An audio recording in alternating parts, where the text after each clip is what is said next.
Hello viewers, अस्सलाम वालेकुम। आप देख रहे हैं हमारी वेब और हमारी वेब की एक और नई वीडियो में मैं आपको वेलकम बोलता हूं। तो व्यूवर्स, आज की इस वीडियो में मैं आपको सिखाऊंगा एक्सरसाइज नंबर 2.3। इंशाल्लाह आज की इस वीडियो में एक्सरसाइज नंबर 2.3 कंप्लीट सॉल्व करेंगे। तो वीडियो शुरू करने से पहले मेरी छोटी सी रिक्वेस्ट है कि आपने अगर मेरा चैनल अभी तक सब्सक्राइब नहीं किया तो सब्सक्राइब कर लीजिए और बेल आइकन का बटन दबा के ऑल नोटिफिकेशन को ऑन कर लीजिए ताकि आपको मेरी वीडियो मिले सबसे पहले। और हाँ, वीडियो जो है एंड तक देखा करें कि जब तक आप वीडियो पूरी नहीं देखेंगे तो फिर जब आपको समझ में नहीं आएगा कुछ भी कि मैंने आप इस लेक्चर में क्या समझाया। ठीक है, तो कोशिश क्या करें कि पूरी वीडियो देखें। मेरी कोशिश ये होती है कि मैं अच्छी तरीके से इंशाल्लाह मतलब एक एक चीज़ डिफ़ाइन करूँ आपको, तो इसलिए वीडियो लेंथी रहती है, वरना और कोई बात नहीं है। मैं चाहूँ तो आपको यही जो मैं आपको इस वीडियो में समझाता हूँ वही भी मैं आपको छोटी वीडियो में भी समझा सकता हूँ, लेकिन मैं चाहता हूँ कि आप लोगों को सही से समझ में आए, तो इसलिए जो है मैं एक एक चीज़ को समझाता हूँ, एक एक स्टेप करके दिखाता हूँ ताकि आप लोगों को कोई भी परेशानी ना हो। इंशाल्लाह कोचिंग सेंटर्स में भी मतलब इस तरीके से नहीं पढ़ाया जाएगा जिस तरीके से हम आपको इस यूट्यूब चैनल पर पढ़ा रहे हैं। इसमें जो हमने टॉपिक पढ़ा था 2.3 का, वो हमने पढ़ा था law of power of a power से। Law of power of a power में क्या था कि जो है एक ही बेस है, उसकी जो है पावर है मल्टीपल पावर्स है। सही है, मतलब अगर 3 की पावर स्क्वायर है फिर उसकी होल पावर 4 है, तो इस तरह के केसेस में पावर क्या हो जाती है, मल्टीप्लाई हो जाती है और हम जो है उसको इस तरह से लिख लेते हैं। सही है। नेक्स्ट लॉ जो था हमारा है वो law of quotient of powers. अच्छा जी, क्वोशिएंट ऑफ पावर्स से मुराद ये है कि अगर मेरी बेसिस जो है इन फॉर्म ऑफ क्वोशिएंट लिखा हुआ है, क्वोशिएंट की फॉर्म में अगर मेरी इक्वेशन है, लेट से ए मैं ले लेता हूँ। एक ए रियल नंबर है जिसकी पावर 7 है और डिनोमिनेटर में भी जो है ए है जिसकी पावर स्क्वायर है। सही है। इसका मतलब क्या है, ए को अगर मैं खोलूँ तो कितनी दफ़ा 7 टाइम्स जो है ए मल्टीप्लाई हो रहा होगा। तो ये 4 5 कितना होगा, ये 6 और ये लास्ट 7। सही है। इसी तरह से यहाँ पे कितना आ जाएंगे, 1 2। सही है। अभी मैंने सबर से पावर को क्या किया, खोला है। तो इस तरह से अगर देखा जाए तो ये जो दो एज हैं, ये ऊपर के दो एज से क्या हो जाएंगे, कैंसिल आउट हो रहे होंगे। सही है। और कितने एज बच जाएंगे, 1 2 3 4 5। तो यहाँ पे आ जाएगा a multiply by a multiply by a. सही है। 5 टाइम्स ये आ जाएगा, यानी कि बेसिस सेम पावर्स ऐड हो जाएंगी और आंसर क्या आ रहा होगा, ए की पावर 5 आ रहा हो। तो इस तरह से हमें सॉल्व करने के बजाय law of quotient of powers ये बोलता है कि अगर आपकी बेसिस सेम है न्यूमरेटर और डिनोमिनेटर में, तो सिंपली वो क्या हो जाएंगी, आपस में उनकी जो पावर्स हैं वो सब्ट्रैक्ट हो जाएंगी और डिनोमिनेटर की वैल्यू ख़त्म हो जाएगी। अगर जैसे मेरा यहाँ पे लिखा हुआ है ए की पावर 7 और यहाँ लिखा हुआ है ए की पावर स्क्वायर, ऊपर वाली क्वेश्चन, तो यहाँ बेसिस सेम है तो पावर, अगर बेसिस सेम है तो न्यूमरेटर और डिनोमिनेटर क्या हो जाएगा, न्यूमरेटर माइनस डिनोमिनेटर, यानी ए की पावर 7 माइनस डिनोमिनेटर की पावर 2। तो 7 माइनस 2 कितना हो जाएगा, ए की पावर 5 आंसर आ जाएगा। सही है। बस ये सिंपली ये लॉजिक है law of quotient of powers की। इसी तरह से अगर मैं कोई एक एग्जांपल लूँ,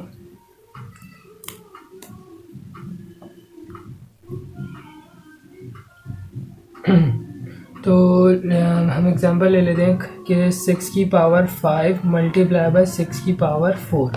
सही है। ये हमारी एग्जांपल है। करना भाई। अच्छा, ये डिवाइड में से, तो 6 की पावर 5 डिवाइडेड बाय 6 की पावर 4, मैं इस इक्वेशन को क्या लेते हैं, इक्वेशन तो नहीं था, इसको इस तरह से लिख सकता हूँ मैं, 6 की पावर 5 अपॉन 6 की पावर 4। सही है। तो इसको सॉल्व करने के बजाय मैं क्या करूँगा, यहाँ पे सिंपली 6 की पावर 5 माइनस 4। सही है। और आंसर क्या आ जाएगा, 6 की पावर 1, यानी मैं सिंपली इसको लिख सकता हूँ कि ये 6 मेरा आंसर है। सही। तो अगर मैं इसको जो है इस लॉ को अगर मैं सम अप करूँ तो सिंपली अगर ये लॉ सम अप होगा तो इस इक्वेशन से मैं जनरलाइज इक्वेशन लिखूँ इसकी, ए की power m divided by a की power n is equals to a की पावर m माइनस n। इस लॉ को अगर मैं सम अप करूँ एक जनरलाइज इक्वेशन में तो मैं इस तरह से सम अप कर सकता हूँ। ए क्या है मेरा, ए जो है एक कोई भी जो है रियल नंबर है, सही है। और जबकि जो मेरा m और n है ये क्या होंगे, पॉजिटिव या नेगेटिव। ये जस्ट सिंपली नेचुरल नंबर है, नेगेटिव भी हो सकता है पॉजिटिव भी हो सकता है, कोई भी नंबर हो सकता है। और जबकि a क्या है, मेरा रियल नंबर है, सही है। तो अगर मेरी बेसिस सेम हो न्यूमरेटर डिनोमिनेटर में, तो मैं सिंपली उनको माइनस करके उनकी पावर को सॉल्व कर सकता हूँ। ये law of question of powers है, सही है। अब जो है मैं इसके कुछ बुक की एक्सरसाइज से कुछ क्वेश्चंस निकाल लेता हूँ और वो हम जो है सॉल्व कर लेते हैं, सही है। ये एक चीज़ और मैं बता देता हूँ पहले, फिर हम आगे चलते हैं क्वेश्चंस की जाने। पहला नोट ये है कि अगर मेरी पावर जो है, पावर क्या है मेरी यहाँ पर, अगर मैं जनरल फॉर्म देखूँ तो m और n है, इसी को मैं आगे कंटिन्यू कर रहा हूँ, सही। तो m और n है, इफ़ मैं कह रहा हूँ if m is equals to n, यानी अगर मेरी पावर जो है इक्वल हो जाए आपस में, तो ये इक्वेशन क्या हो जाएगी, ये इक्वेशन कुछ इस तरह से हो जाएगी। a की पावर m है तो मैं लिख रहा हूँ m ही लिख देते हैं, सही है। और डिवाइडेड बाय ये भी क्या हो जाएगा, m हो जाएगा सिंपली। तो अब जब मैं इनको सॉल्व करूँगा तो क्या हो जाएगा, a की पावर m माइनस m। जब मैं m में से m माइनस करूँगा तो ये दोनों क्या हो जाएंगे, basis same, sign opposite cancel हो जाएगा, सही है। और पावर क्या बचेगी, a की पावर 0, सही है। अब हमें ये भी पता है कि जो है जब बेसिस सेम होती हैं, जैसे कि यहाँ पे लिखा है a की पावर m और यहाँ पे लिखा हुआ a की पावर m, जब भी बेसिस सेम होती हैं वो कैंसिल आउट हो जाती हैं डिवाइड में अगर लिखी हो, और आंसर क्या आता है हमारा 1 आता है। अब ये a की पावर 0 क्या चीज़ है, और हमें a की पावर 0 कोई भी अगर किसी भी बेस की पावर 0 या एक्सपोनेंट कहते हैं, एक्सपोनेंट 0 हो तो वो बराबर हो जाता है हमारा 1 के। तो ये सेटिस्फाई हो रहा है लॉ दोनों तरह से, सही है, कि अगर मेरी पावर जो है इक्वल हो जाए तो आंसर क्या आ रहा है, a की पावर 0, सही है। बाय यूजिंग लॉ से अगर मैं सॉल्व करूँ यहाँ तक, सही है, ये मैंने लॉ से सॉल्व किया है। जबकि अगर मैं ये देखूँ, मैंने जनरली सिर्फ इसको मैंने खुद से सॉल्व किया है, अगर देखा जाए तो, सही। बेसिस सेम कैंसिल्ड हो गई और आंसर क्या आ गया, 1 आ गया। और मुझे पता है कि a की पावर 0 भी आंसर क्या होता है, 1 के बराबर होता है, सही है। तो ये है रूल नंबर, नोट नंबर 1, सही है। यानी अगर कोई भी बेस हो, कोई भी बेस हो, सही है, कोई भी बेस हो, या बेस क्या होती है हमारी, हमेशा रियल नंबर होती है, सही है। तो रियल नंबर ही पढ़ रहे हैं हम। लेट्स से कि मेरी बेस जो है कुछ भी ले लो नंबर, 2005 ले लेते हैं हम, सही। इसकी बेस है 0, तो इसका आंसर जो है मस्ट भी क्या होगा, 1 होगा। कोई भी बेस हो जिसकी पावर 0 होगी उसका आंसर 1 होगा, सही है। कितनी भी बड़ी बेस हो, भले वो नेगेटिव नंबर हो, पॉजिटिव नेचुरल नंबर हो, या डेसिमल नंबर हो 0.25 और इसकी भी पावर 0 है, तो ये भी आंसर क्या होगा, 1 ही होगा, सही। इस तरह से जो है हम सेकंड नोट जो है हमारा क्या है, if m equals to n था, सही है। सेकंड नोट ये है, हाँ यही है कि जो है अगर मेरी पावर्स इक्वल हो, लेकिन इस केस में जो है हमारी पावर्स क्या हो रही थी, मल्टीप्लाई हो रही थी, सही है।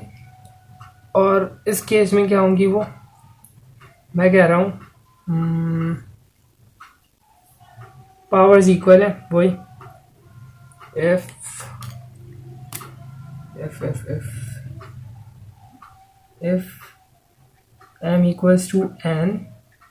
अब मैं कंडीशन को थोड़ा सा चेंज कर रहा हूँ, सही।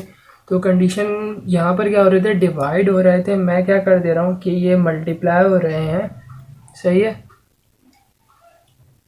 m माइनस m, सही है। अब मैं एक सवाल ये पूछता हूँ कि ये बताओ मुझे कि ये जो मैंने कंडीशन लिखी है और ये कंडीशन, क्या ये दोनों कंडीशंस, ये वाली और ये वाली, क्या ये दोनों कंडीशंस आपस में सेम हैं? जी हाँ, ये दोनों कंडीशन क्या है, आपस में सेम है, सही है। ये किस तरह से अब सवाल ही पैदा होता है, ये तो डिवाइड हो रहा है, ये मल्टीप्लाई हो रहा है, कैसे सेम है भाई। ये दरअसल मैंने इसी को सॉल्व करते हुए ये लिखा है। कैसे लिखा है, मेरी कंडीशन पहले तो वो वही चल रहा है कि powers, if powers are equal, सही है। क्या लिखा था मैंने ऊपर कि ए की पावर m डिवाइडेड बाई ए की पावर m, फिर क्या हो गया था, ए की पावर m माइनस m हो गया था। ये दरअसल होता ही है, जब डिनोमिनेटर की वैल्यू को हम न्यूमरेटर में लेकर जाते हैं तो वो किस तरह से सॉल्व हो रहा होता है। लेट से ये न्यूमरेटर है, ये डिनोमिनेटर है, सही है। जब मैं डिनोमिनेटर को न्यूमरेटर में लेके जाऊंगा तो उसकी पावर का जो साइन है वो क्या हो जाता है, अपोजिट हो जाता है, सही है। जब भी हम डिनोमिनेटर की वैल्यू न्यूमरेटर पे लेके जाएंगे उसकी पावर का जो साइन होगा वो अपोजिट हो जाएगा, सही है। तो ये जी हाँ, ये कंडीशंस, ये वाली कंडीशन और ये कंडीशन आपस में इक्वल है, सही है। तो अब मल्टीप्लाई में हो रहा है। अब हमने एक वो पढ़ा था, लॉ पढ़ा था 2.2 में पढ़ा था कि जो है law of power of a power, नहीं power product of a power, सही है। पावर ऑफ अ प्रोडक्ट है, प्रोडक्ट ऑफ अ पावर था, देख लेते जल्दी से। हाँ, law of product of power, सही। तो उसमें क्या था कि हमारी जो बेसिस हैं, बेसिस अगर सेम होंगी तो पावर्स क्या हो जाएंगी, आपस में इक्वल हो जाएगी। तो अगर मैं इसको फर्दर सॉल्व करूँ तो क्या हो जाएगा, ए की पावर m मल्टीप्लाई बाय, चलो मैं दोबारा लिख दिया ये। तो इसको अगर मैं सॉल्व करूँ तो क्या हो जाएगा, बेसिस सेम पावर्स एड ए की पावर m माइनस m से m कैंसिल, क्योंकि बेसिस जो नंबर्स हैं वो सेम है और साइन जो है अपोजिट है। तो आंसर क्या है, ए की पावर 0। ए की पावर 0 हमें पता है कि 1 के बराबर होती है। तो ये सिर्फ बताने के लिए था, सही है। अगर मैं एक कंडीशन लिखता हूँ, चलो कुछ क्वेश्चंस लिखते हैं, कुछ एग्जांपल्स लिखते हैं। मेरा लिखा हुआ है कि ए की पावर माइनस एन। अब मुझे जो है पावर को जो है ये माइनस एन से पॉजिटिव पावर एन में लाना है। तो मैं क्या करूँगा, इसको जस्ट सिंपली क्या कर दूंगा, इसकी पोजीशन को चेंज कर दूंगा। ये न्यूमरेटर पे, इसको मैं डिनोमिनेटर में जब लेकर आऊँगा तो ये क्या हो जाएगा, पावर इसकी क्या हो जाएगी, पॉजिटिव हो जाएगी। और हाँ, पॉजिटिव हो जाएगी। नेगेटिव है तो पॉजिटिव, पॉजिटिव है तो नेगेटिव, इनवर्स होता है, सही है। तो ये क्या हो जाएगा, ए की पावर एन हो जाएगा 1/, सही है। तो ये चीज़ है। अगर मेरा लिखा हुआ है ए की पावर एन लिखा हुआ है, सही है, ये 1 कह देते हैं हम। अगर मेरा लिखा हुआ है ए की पावर एन, तो ये इसको जब मैं डिनोमिनेटर में लेके जाऊंगा तो ये क्या हो जाएगा, ए की पावर माइनस एन हो जाएगा, सही है। या अगर लिखा हुआ है मेरा 3 ए की पावर -1, तो डिनोमिनेटर में जाएगा तो ए की पावर 1 हो जाएगा सिंपली। या अगर लिखा हुआ है ए की पावर -2, ए पावर -2, तो क्या हो जाएगा 1/a पावर 2 या स्क्वायर, सही है। तो ये सिंपली जो है पावर का कॉन्सेप्ट था। अब हम जो है इसके क्वेश्चंस देखते हैं थोड़े से इससे रिलेटेड, जो मैंने अभी समझाया है बुक के क्वेश्चंस। तो यहाँ पे मैं लिख देता हूँ, एक्सरसाइज क्वेश्चंस से। तो हमने जो है लास्ट क्लास में मेरे ख्याल में 3 तक किए थे, 1 2 3 किया था, सही है। हम जो है 5 4 आप लोग खुद करिएगा। क्वेश्चन नंबर 4 मैंने शायद होमवर्क में दिया था, नहीं 2 दिया था होमवर्क में, 4 बताया नहीं था। खैर 4 भी आप लोग कर लिएगा, 4 इजी है। मैं लिख देता हूँ, -2 की power square then whole square, whole power square. ये आप लोगों को खुद करना है। मैं स्टार्ट करता हूँ क्वेश्चन नंबर 5 से। क्वेश्चन नंबर 5 है 3 की पावर 7 डिवाइडेड बाय 3 की पावर स्क्वायर। अब यहाँ पर क्या है, इसको मुझे सॉल्व करना है। एक तो तरीका है कि मैं इसकी पावर को क्या कर लूँ, खोल लूँ और फिर उसको सॉल्व करूँ, जो कि मेथड लंबा है। जो हमने लॉ से पढ़ा हम उसी तरह से इसको सॉल्व करेंगे, ठीक है। तो क्या होगा, ये सिंपली क्वेश्चन रिपीट करके लिखा जाता है हमेशा आसानी के लिए, सही है। तो यहाँ पे 3 की पावर 7 3 की पावर स्क्वायर, तो बेसिस सेम है। मैं क्या करूँगा, डिनोमिनेटर की वैल्यू को न्यूमरेटर में ले आऊँगा। 3 की पावर क्या हो जाएगी -2। देन कौन सा लॉ लगेगा, law of product of power, 3⁻7 - 2 यानी बेसिस सेम पावर एड 3⁻7 - 2 का मतलब 3⁵ आंसर। अब अगर आपको करना है तो 3⁵ कैलकुलेट कर लिया और जो है वो भी लिख सकते हैं, और ये भी आंसर हमारा यहाँ तक सही है। सही, एक क्वेश्चन और कर लेते हैं, दैन जो हम लोग थोड़ा एडवांस की तरफ जाएंगे। एडवांस क्वेश्चन की तरफ जाएंगे, लेकिन पहले एक और कर लेते हैं। सही है, 6 कर लेते हैं, 7 मैं होमवर्क दूंगा। सही है, 6 क्या है, -4 की power 4 divided by -4 power square. सही है, ये क्वेश्चन है हमारा। सॉल्व क्वेश्चन, रिपीट,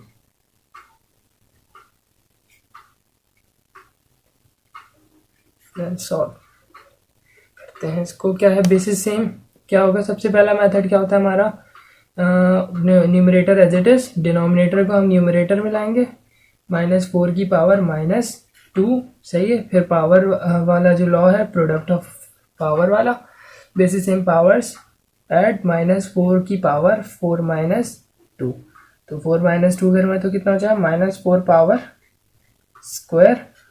अब पावर अगर देखा जाए तो बेस जो है मेरा नेगेटिव है और पावर इवन है, क्या हो जाएगा, माइनस पॉजिटिव हो जाएगा, और 4 का स्क्वायर 16 हमारा आंसर है। सही। अच्छा, 2 क्वेश्चन और मैं लिखे हैं यहाँ पे मैंने, 7 और 8, ये भी इजी है, कोई इतना तो जो है डिफ़िकल्ट नहीं है, तो ये आप लोग खुद करिएगा। मैं जो है आगे थोड़े एडवांस लेवल की तरफ जा रहा हूँ। सही है, तो थोड़े डिफ़िकल्ट है, डिफ़िकल्ट तो कुछ भी नहीं है, फिर इजी है सब, तो ये देख लेना।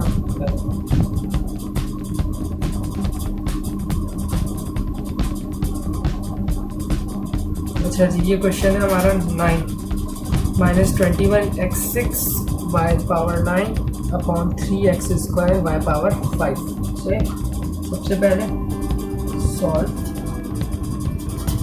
Question, repeat, -21 x power 6 y power 9 3x² y power 5 से ये क्वेश्चन है। अब सबसे पहले अगर हम देखें जो होल नंबर है, नेचुरल नंबर है हमारे 3 और 21, और ये दोनों हैं डिवाइड में लिखे हुए हैं। सही है, और इन पे कोई पावर भी नहीं है, तो मैं इनको इजीली रिड्यूस कर सकता हूँ। मुझे पता है कि 3 के टेबल में 21 आता है, 3 1 जार 3, 3 7 जार 21। सही, तो ये तो पहले सबसे पहले हमने इसको सॉल्व कर दिया। देन क्या बचा मेरे पास यहाँ पे, -7 x पावर 6 y पावर 9। मैं कोशिश ही कर रहा हूँ कि एक सारे स्टेप्स बताऊँ, इसलिए जो है क्वेश्चन थोड़ा सा लेंदी हो रहा होगा, तो इसको आप लोग जो है रिड्यूस कर सकते हो इसके स्टेप्स। तो बार बार स्टेप्स को रिपीट कर रहा हूँ ताकि जो है समझ सही से आ जाए। इतने लेंदी क्वेश्चन ये है नहीं, 2-2 लाइन के क्वेश्चन जो है। अच्छा जी, ये मेरे पास वैल्यू बची है। अब मैं क्या करूँगा, अब इसके बाद नेक्स्ट स्टेप क्या है, कांस्टेंट वैल्यू सॉल्व करें। अब मैं नेक्स्ट स्टेप में क्या करूँगा, डिनोमिनेटर को न्यूमरेटर में लेकर जाऊँगा। सही, तो -7 को मैंने एज इट इज लिखे रहने दिया। यहाँ पर क्या था इसके साथ, x power 6 y power 9, then multiply by क्या आ जाएगा, x की पावर स्क्वायर y की पावर 5। सही, ये क्वेश्चन हो गया मेरा। डिनोमिनेटर कुछ गलती है, गलती क्या है यहाँ पे, मैंने साइन अपोजिट नहीं किया, तो क्या हो जाएगा, ये -² और -5 हो जाएगा। सही, अब क्या करूँगा, बेसिस जो बेसिस सेम है, जैसे यहाँ पे x है, इनको मैं इकट्ठा एक साथ लिख लूँगा, जैसे y है इनको मैं एक साथ लिख लूँगा आसानी के लिए अपनी। सही, तो ये हो जाएगा क्या, x power 6 multiply by x power -2। सही है, इसी तरह से यहाँ पे y power 9 multiply by y power -5। सही, अपनी आसानी के लिए मैंने सेम वेरिएबल एक साथ लिख दिया। देन -7 एज इट इज रहा, basis same powers add 6 minus 2 हो जाएगा ये। यहाँ पे भी क्या होगा, basis same powers add, 9 minus 5। इसका ख्याल रखना है, बेसिस सेम होंगी तो पावर्स ऐड होंगी, ऐसा नहीं हो सकता कि बेसिस अगर डिफरेंट है तो पावर ऐड कर दो। ये हमारा लॉ हम पढ़ चुके हैं, law of product of power, last class में। अच्छा, लास्ट में पढ़ा था या सेकंड लास्ट में पढ़ा था, खैर। -7 तो 6 माइनस 2 क्या हो जाएगा, 4, और ये क्या हो जाएगा 9 माइनस 5 4। तो मेरा आंसर क्या आ रहा है, -7 x पावर 4 y पावर 4 आ रहा है। सही है। नेक्स्ट क्वेश्चन, -10 चलता आ रहा था, सही। अब हम देख लेते हैं 10 ही देख लेते हैं। अब मैं जो है थोड़े स्टेप्स को जो है कम कर दूंगा, अब थोड़ा जो है डायरेक्ट करूँगा, ये समझाने के लिए मैंने इतना लेंथी कर दिया। सही। m प्लस n की whole power 7, p plus q की whole power 5 divided by m plus n 6 p plus q square. ये मेरा क्वेश्चन है। सही। सबसे पहला step, solve question, repeat m plus n power 7 p plus q power 5 divided by m plus n power 6 p plus q power square. अब यहाँ पर तो सिंगल वेरिएबल्स है और उनकी पावर थी। सही है। अब यहाँ पे पूरे दो वेरिएबल्स हैं, सम हो रहे हैं और उनकी होल पावर है। सही है। तो मैं इस पूरे ब्रैकेट को एक वेरिएबल कंसिडर करूँगा। सही है। तो अब इस तरह का वेरिएबल और कहाँ मौजूद है, डिनोमिनेटर में मौजूद है। सही है। m प्लस n यहाँ पर भी है, m प्लस n यहाँ पर भी है।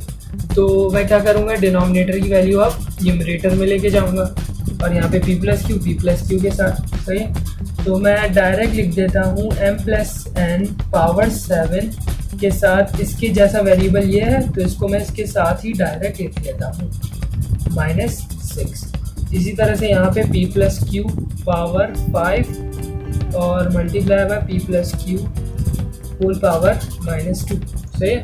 बेसिस सेम पावर्स ऐड हो जाएंगी, तो हो जाएगा m plus n power 7 minus 6 p plus q power 5 minus 2।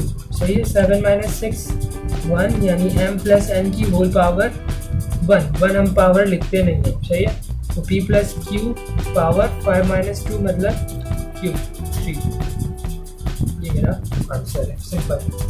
अब देखो, अब जो है हमने कम हो गया स्टेप्स, वो दरअसल जो है मैंने समझाने के लिए स्टेप्स एक स्टेप जो है बता रहा था। सही। तो इस तरह से हम कर सकते हैं। एक क्वेश्चन और करा रहा हूँ इस एक्सरसाइज से, फिर 2 क्वेश्चन और रहते हैं। टोटल क्वेश्चन है इसमें 13 क्वेश्चन है। सही है। हम जो है 10 किया है, 11 मैं फर्दर और करा रहा हूँ, बाकी जो 12 और 13 है वो आप लोग खुद करेंगे। अगर किसी को कोई कन्फ्यूजन हुई तो फिर मैं नेक्स्ट वीडियो में कमेंट में बता दिएगा और फिर मैं नेक्स्ट वीडियो में वो क्वेश्चन करवा दूँ। सही। तो हम देख लेते हैं क्वेश्चन नंबर 11।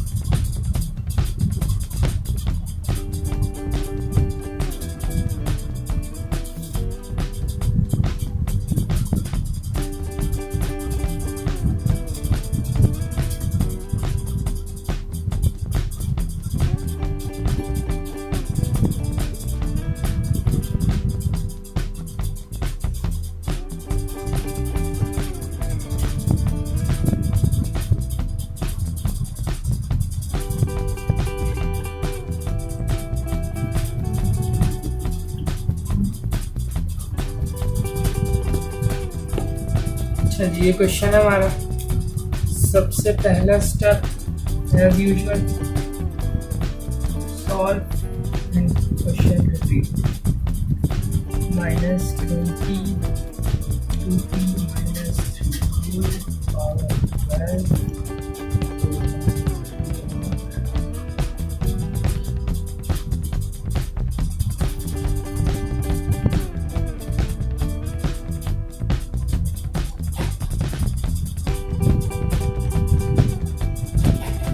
अच्छा, ये क्वेश्चन है। सबसे पहले स्टेप, ये जो कांस्टेंट नंबर लिखे हुए हैं, अब मल्टीप्लाई डिवाइड में सॉरी माइनस लिखा हुआ है, तो ये माइनस माइनस क्या हो जाएंगे, आपस में कैंसिल हो जाएंगे। 4 1 जार 4, 4 5 जार 20, सही है।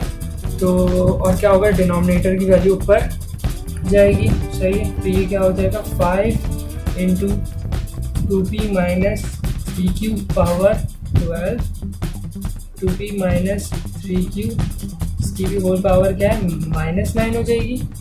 और 4 minus 3r power q, 4 minus 3r power, यहाँ पे कुछ नहीं है तो क्या है, 1 है, तो ये जो है -1, सही है। तो basis same powers add 2p minus 3q, 12 minus 9, 4 minus 3r, 3 minus 1, 5 into 2p minus 3q, 12 minus 9, 3, 4 minus 3r, 3 minus 1, ये आंसर है हमारा। तो यहाँ तक, अच्छा मैं क्वेश्चन लिख देता हूँ, 12 और 13 कौन कौन से क्वेश्चन करते हैं। तो 8 into 12 plus 3n power 5,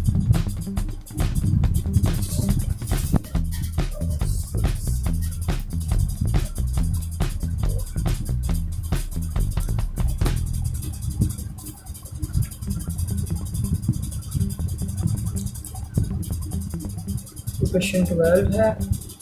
question 13 लिख लेते हैं।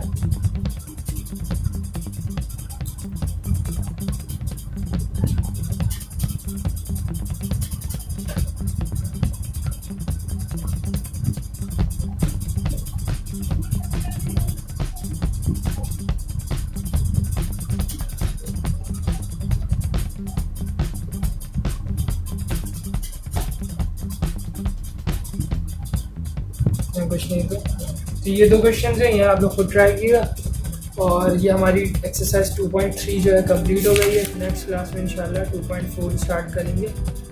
और कोई नया टॉपिक नहीं है, बस एक लॉ पढ़ाऊँगा एक और उस लॉ पे जो है 2.4 बेस कर रही है, सही है। तो कोई भी कंफ्यूजन हो पूछ लीजिएगा। तो व्यूवर्स आज की इस वीडियो में इतना ही, मिलता है नेक्स्ट वीडियो में। Thank you for watching. अल्लाह हाफिज़।